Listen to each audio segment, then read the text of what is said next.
True North is an original podcast by Due North PR. We do everything we can to ensure that everything we broadcast is fair and factual, but the opinions expressed and statements made by our guests are theirs and theirs alone. These opinions and statements do not reflect the views or opinions of our presenters, Due North PR, or the podcast itself. You're listening to True North, a regular roundup of business and community news and developments in Northland.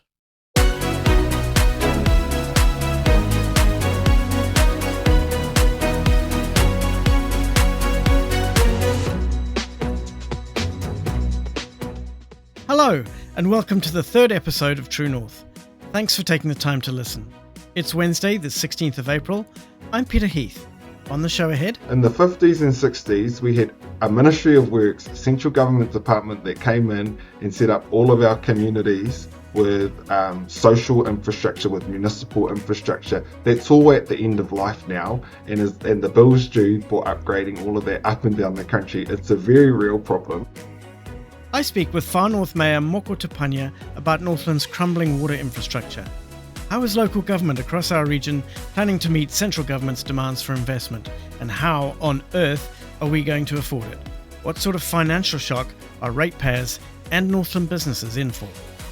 First though, a look at what's happening in business and community news across our region.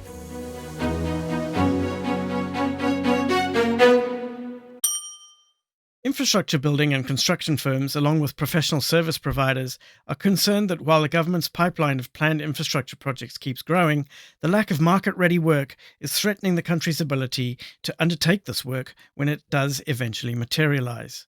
In a piece published by Business Desk, written by Ollie Lewis, Infrastructure NZ Chief Executive Nick Leggett said there does have to be enough work in market to keep skills and machinery in the country.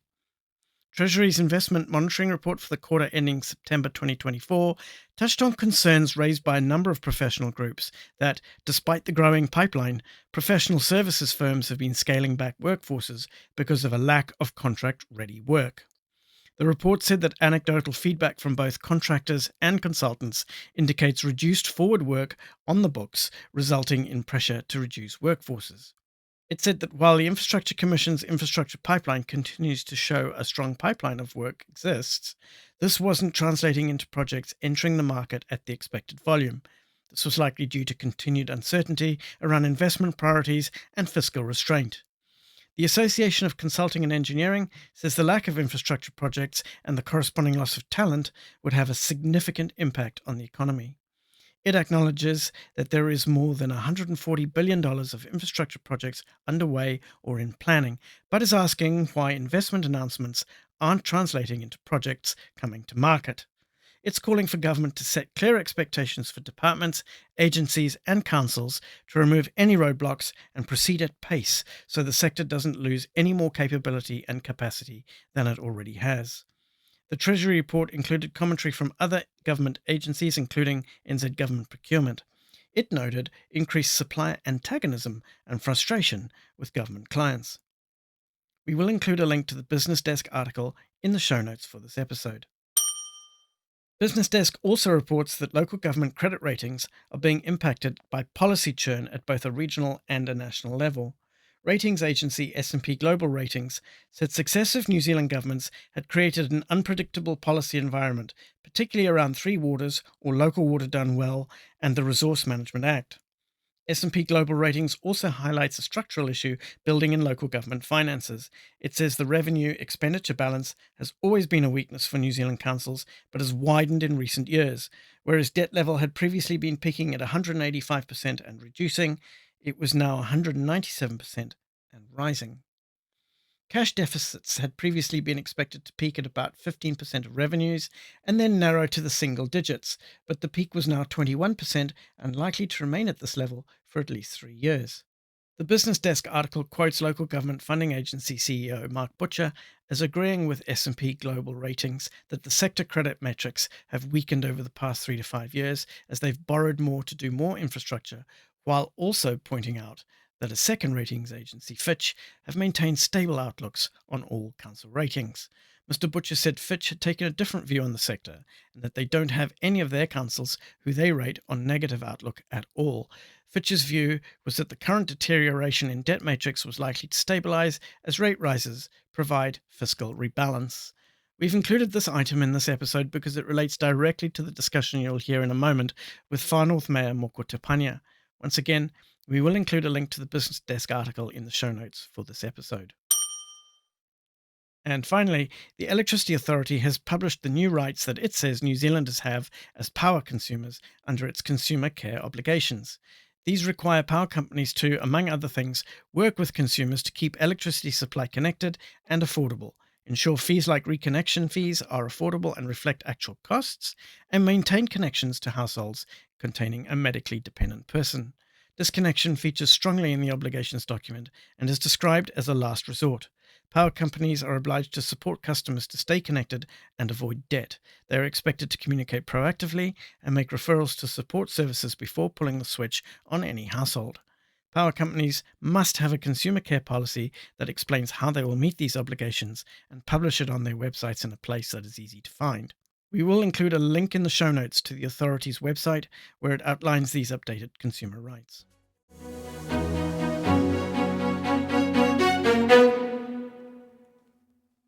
Now, with the demise of the Three Waters initiative that would have seen central government investing in the upgrade and modernisation of regional water infrastructure, where does that leave Northland's councils? And more importantly, its ratepayers and its businesses? The coalition government says that its replacement for Three Waters, called Local Water Done Well, aims to bake in council ownership and control of water services, with councils developing water services delivery plans, outlining how they will provide and pay for water services. So, what are our council's options in this post-Three Waters environment? What's next for our water infrastructure? How will this be upgraded? And how will these upgrades be paid for? How much government funding, if any, is available to subsidise the massive amount of expansion and modification that's required for the region's water infrastructure? What's the plan going forward? And what alliances and partnerships are involved? So, with me today, to give as much of a Northland-wide overview as possible, is Far North Kahika Moko Tepania. Moko Tenakwe, and thanks for joining us on True North. Hey, listen, I guess I should probably start off by asking about the water services delivery plans that I mentioned in the intro there. These form the backbone of Local Water Done Well. I think these are due by September the 3rd this year, aren't they? Have any of our three district councils published their plans already? Do you know? And if not, is everyone confident of being able to do so?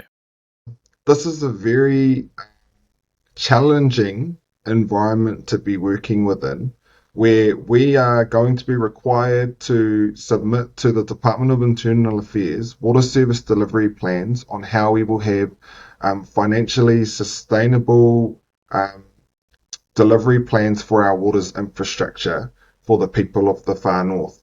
But the legislation that is going to compel us to do so is still in bill form and won't become legislation until June. So we're being asked to get prepared for something that isn't actually in law yet, isn't finalised, but is only in a draft form. It's a very challenging place and space to operate in, but we just have to do it, right?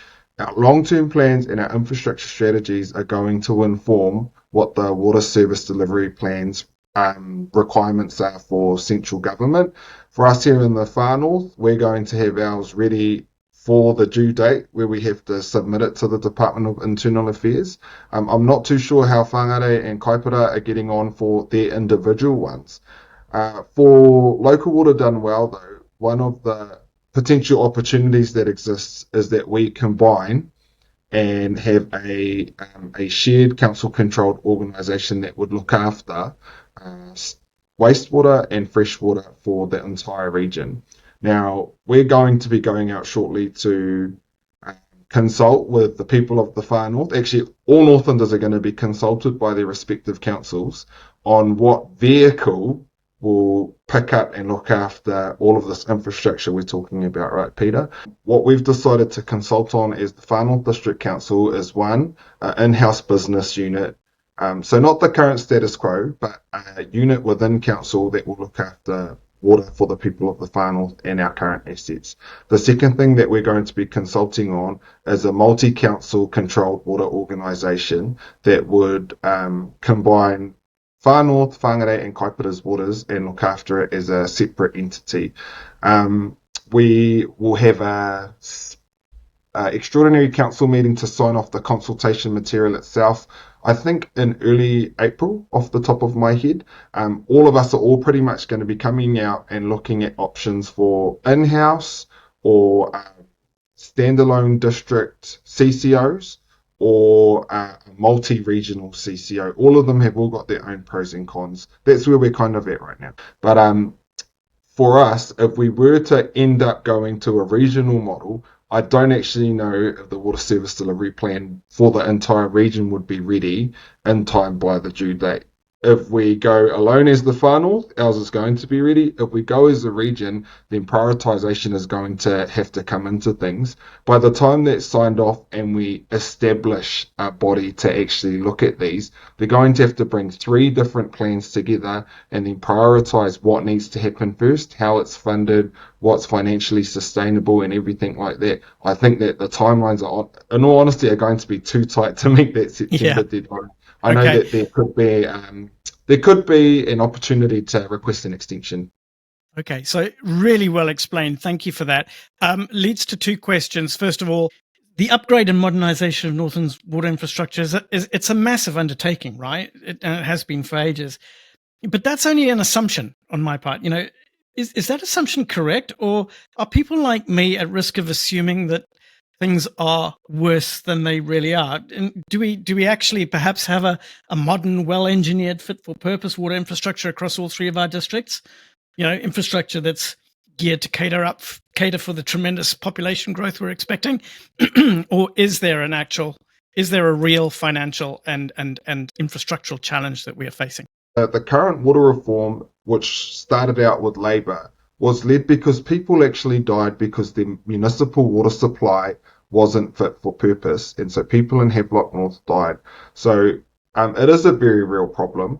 We had water infrastructure, firstly actually across the whole country, right? In the 50s and 60s, we had a Ministry of Works, a central government department that came in and set up all of our communities with social infrastructure, with municipal infrastructure. That's all at the end of life now, and the bill's due for upgrading all of that up and down the country. It's a very real problem. For us here in the Far North, we have 16 wastewater treatment plants and 8 water treatment plants that we own and manage as the Far North District Council. We're a massive geographic district with a significant number of communities.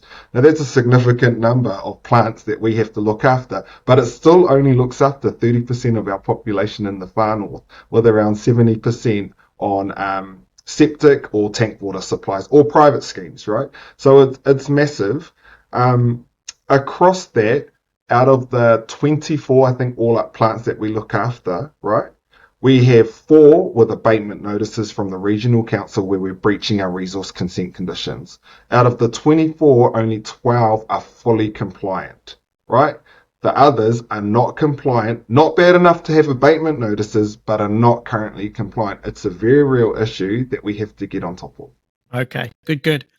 So that said, are you able to give us any kind of idea of the scale, of the magnitude of the financial investment that's going to be required in each of the 3 districts, or even just for the Far North, maybe, just to maintain, modernize, and expand the existing infrastructure? What sort of numbers are we looking at, Moko?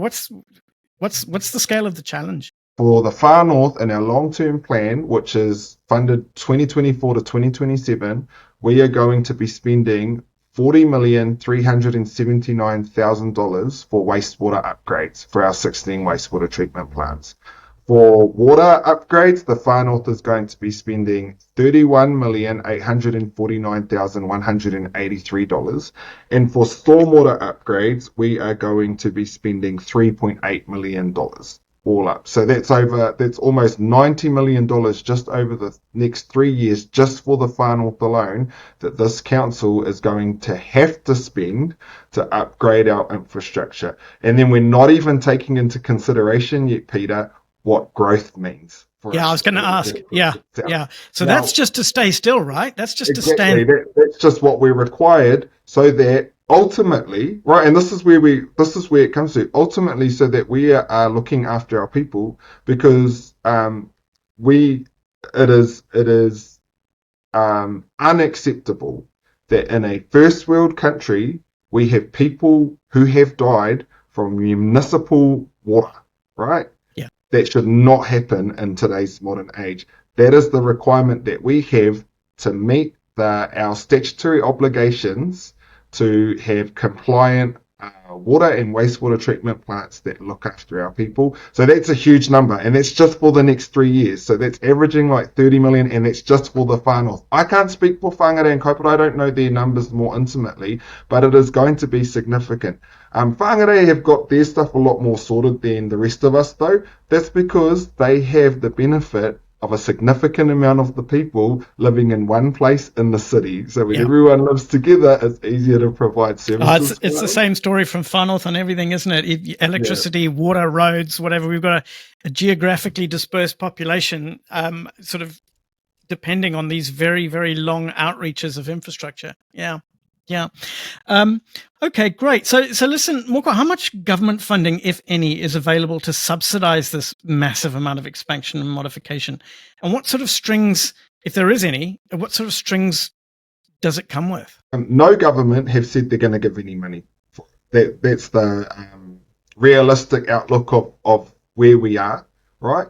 So what Labor said was to make sure that you can afford the hundreds of millions, if not billions of dollars of investment required to upgrade water, wastewater, and stormwater infrastructure for your area. We're going to force you to amalgamate so you can cross-subsidise that cost across a greater population to make it more affordable.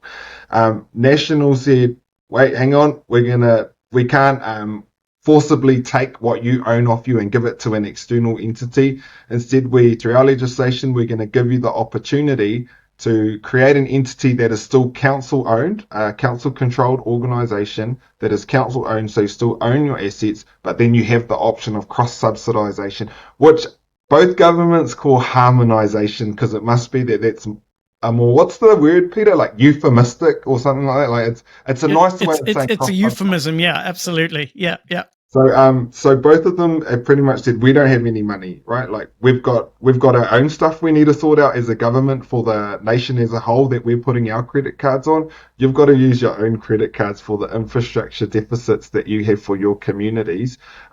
But we do have some existing funding that has come through from previous governments. For us here in the far north, that was the Infrastructure Acceleration Fund, where we, off the top of my head, something like $80 million to upgrade infrastructure to unlock housing developments for us here in Kaikoui. I live here in Kaikoui and I'm here right now. This is the headquarters for our council, as well as Kawakawa. So we have already had funding. The other part of it too is this year's our local government. Next year's going to be a central government election. Election periods, you see all sorts of different opportunities come up. So you're always going to be prepared for whatever could come your way in terms of funding. But the legislation currently says you've got to stand alone. So don't already put into your books any money coming from anywhere external other than what you get your own ratepayers to pay for. Okay, cool. Moving quickly then to the recent Local Government New Zealand annual conference that happened in March. How will the proposals that were floated there by Housing Minister Chris Bishop, which were aimed at replacing development contributions with a more generalised environment of development levies, how will that impact funding for water infrastructure, if at all?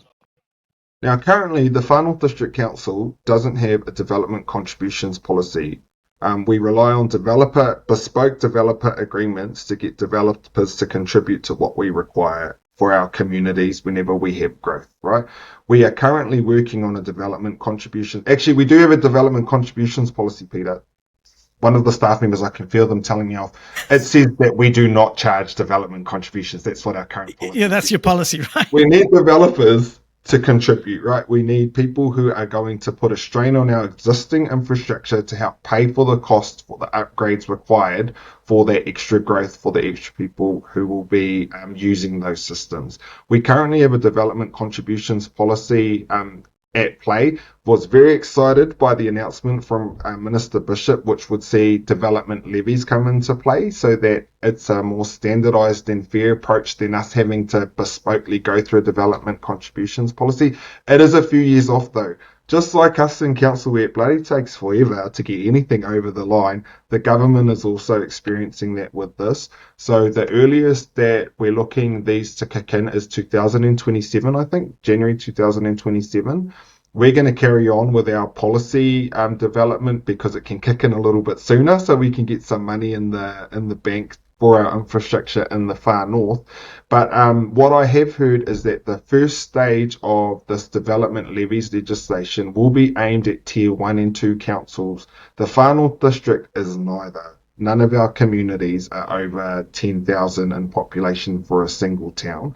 Whangarei is a Tier 2 council and the city has population of over 60,000 people as an example. So we're not holding our breath for that. It's exciting and we definitely will be submitting to that legislation when it comes through the mix, but we just got to carry on.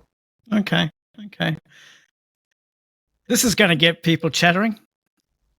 Moko, what role will Māori play in enabling and facilitating our future water infrastructure? Is there any discussion around organisations like Tuputuno or other iwi entities' involvement in funding and developing this infrastructure that we will all need?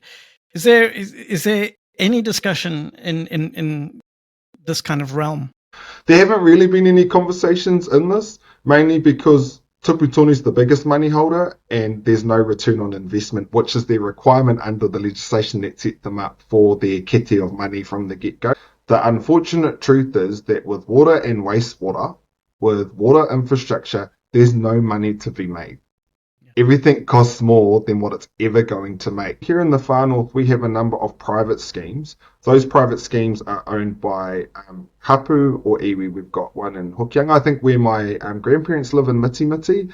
The Mitimiti water scheme was part funded from the Ministry of Health at its outset. We've had our minister come through with climate resilience funding to see a little bit of upgrading to the UV treatment of that. But that is owned and operated by our Mātihe Marae itself. So we've got some iwi and hapu who have taken it on themselves. But I think it could be quite interesting to explore what opportunities exist there when there are inherent interests in making sure we do get it right and potential monetary avenues that we could explore. Okay, cool. And all right, just for fun, I'll throw this next one in. Where's the discussion at that you're aware of around Māori ownership of water and how that kicks back to the treaty? Is any of that happening at a local government level, Moko? Māori governance of local water infrastructure was one of the daggers in the back of the Three Waters proposition. How ironic would it be if local water done well proved to be an opportunity for joint ventures in water infrastructure between Māori and local government? Is there any prospect of this? Where are we at with all that? What can you talk to me about? Labour said that everyone owns the water. National says that no one owns the water. I think it is in everyone's too hard basket. Now, I could be wrong, but this is just my daily reading of the New Zealand Herald and all this. I don't know where the hell this has come from. But I think God help us. All right, yeah. Going on right now with Ngaitahu and the government around water rights. So I guess that's going to be the test case for the rest of us. I personally, I honestly don't. I don't really have an opinion on this because I don't understand it well enough. Culturally, I wonder how, culturally, this is me just being honest, Peter, like how do you, if in a Te Ao Māori notion, the whenua, the land is our earth mother, how do you actually even own a piece of that cultural notion, right? Same goes for the water. Water are the tears of Ranginui, the Sky Father, which then comes down and creates our water cycle. How do you even have an ownership in that? You can have inherent rights in it, but I don't know what that looks like in the mixing of Te Ao Māori, a Māori cultural narrative and worldview, with a Western philosophical ideal of ownership and what that means. It's in my too hard basket. And look, I know you've got to run off to another meeting very shortly, but just very briefly, and these are the last two questions. And in great style and great form, I'm leaving the last two questions to the most tricky and the thorniest of them of all of them, I guess. Listen, FNDC, or your council, Far North District Council, requested a special dividend from its commercial arm, Far North Holdings, of $5 million or so for the 24-25 financial year, correct? This enabled you to keep your rates increase well below what it would have been otherwise, and that's great. But that's just a one-off, right?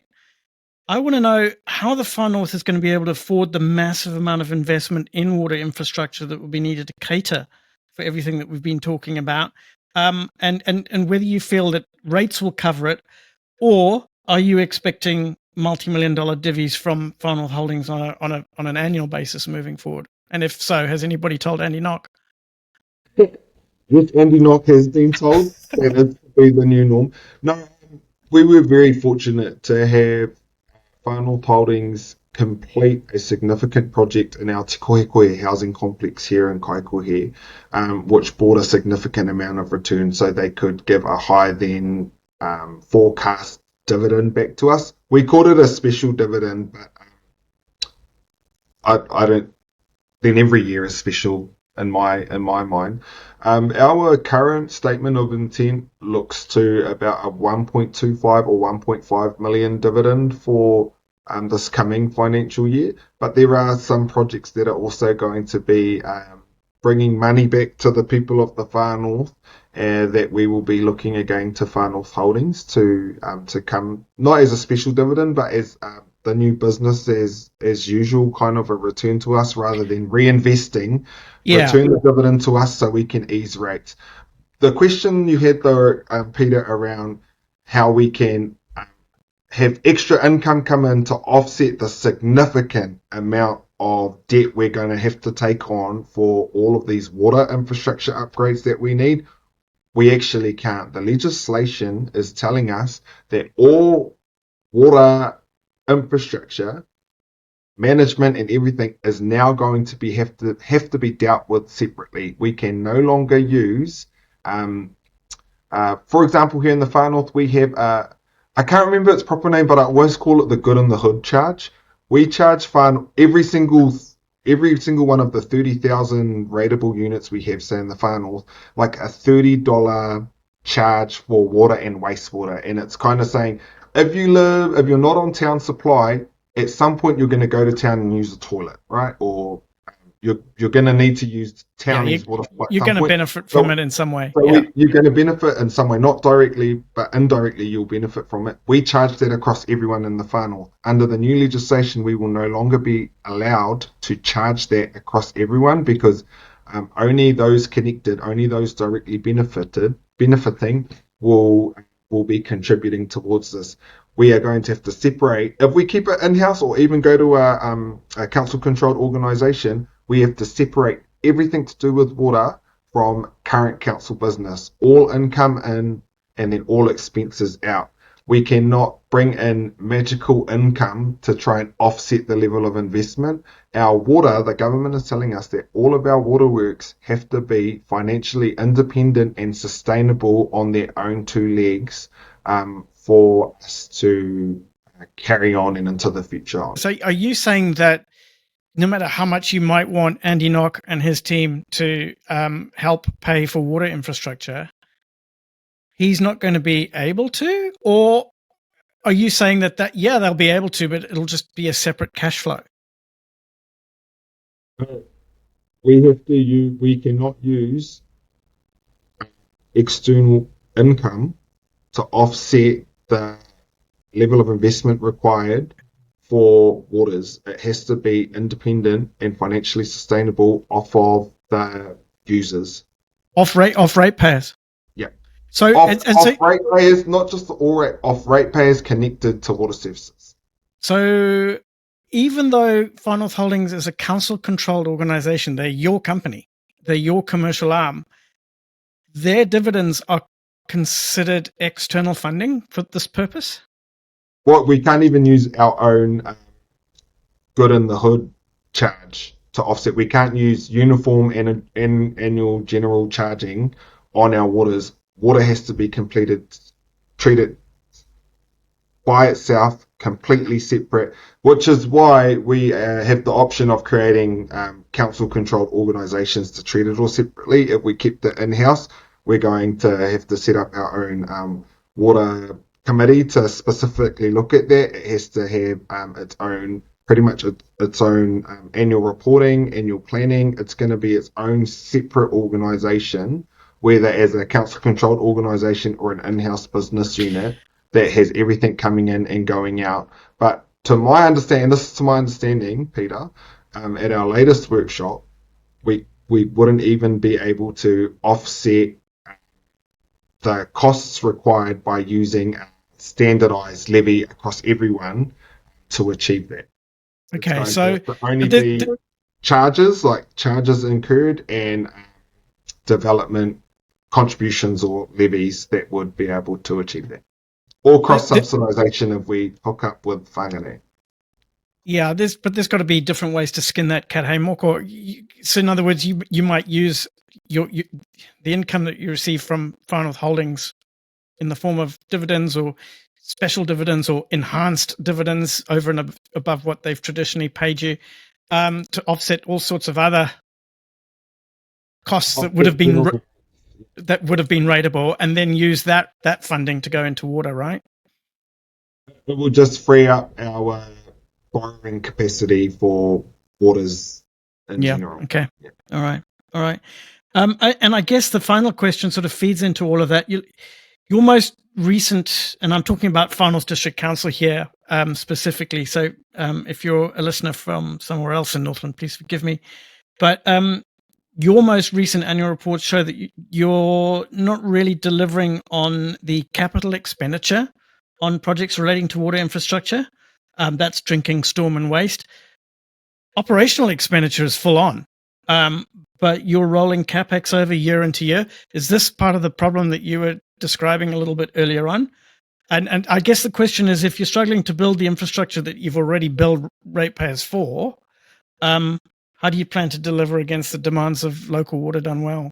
Bloody terrible, mate. Like year on year for just my 5 years, but consecutive years, and that's something that we as a new council who have come in have actively been trying to set our organisation up for success on capital delivery. The main point I also take away though is that for any capital projects, the rating impact of that's not rated for until the project is actually completed. So we have had to fund a lot of money at the outset for the consenting stage, and when we've got 16 wastewater treatment plants, and we've currently got, I think, 6 of them going through active consenting processes with regional council in a changing environment, soon to have a taumata arawai that will kick in, and ComCom that we will have new masters for. It's very hard for us to try and move through the motions to actually get this work done.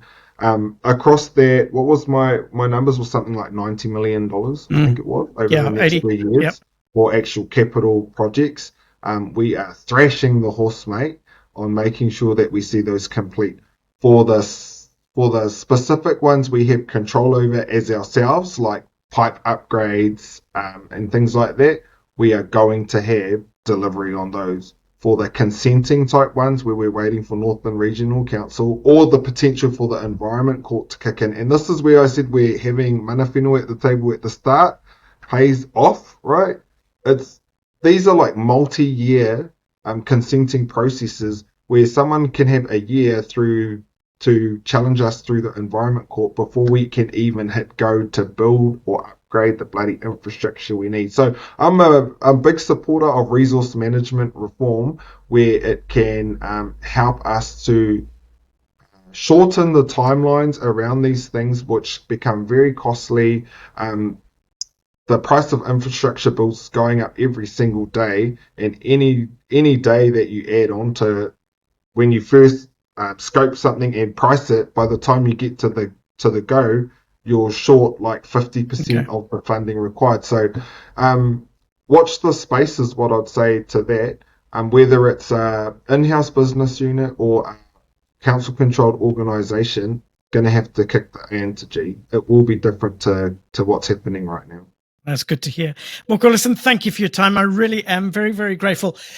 Was there anything else you wanted to throw in that we haven't covered? Anything that you feel you need to get across? Oh no, just very much appreciate the opportunity to speak to this because it is huge and it's going to affect every single Yeah. Northlander, be you on a municipal supply or not, and to be prepared to go over the information and make sure that you actually formally give us your feedback because we need to hear it. Whether you're in whangare, kaipara, or the whānau, we need to hear your voice on how you understand things and what you need us to do. Wonderful. Now, Mihi, thank you very, very much indeed. I really, really appreciate it. And thanks for being one of our early guests on True North. And that's all for today's program. Many thanks to Far North Mayor Moko Tepania. True North will return in 2 weeks' time on Wednesday the 30th of April, when I'll be speaking with Northland tourism champion Ricky Kinnaird about what the sector needs to do to get its mojo back. We're at risk of talking and planning ourselves to death, he says. Northland tourism is drowning in destination management plans, resource libraries, industry blueprints, tourism white papers, and the like. But who is distilling all of this and actually putting it into action? I'm Peter Heath. Thank you for listening.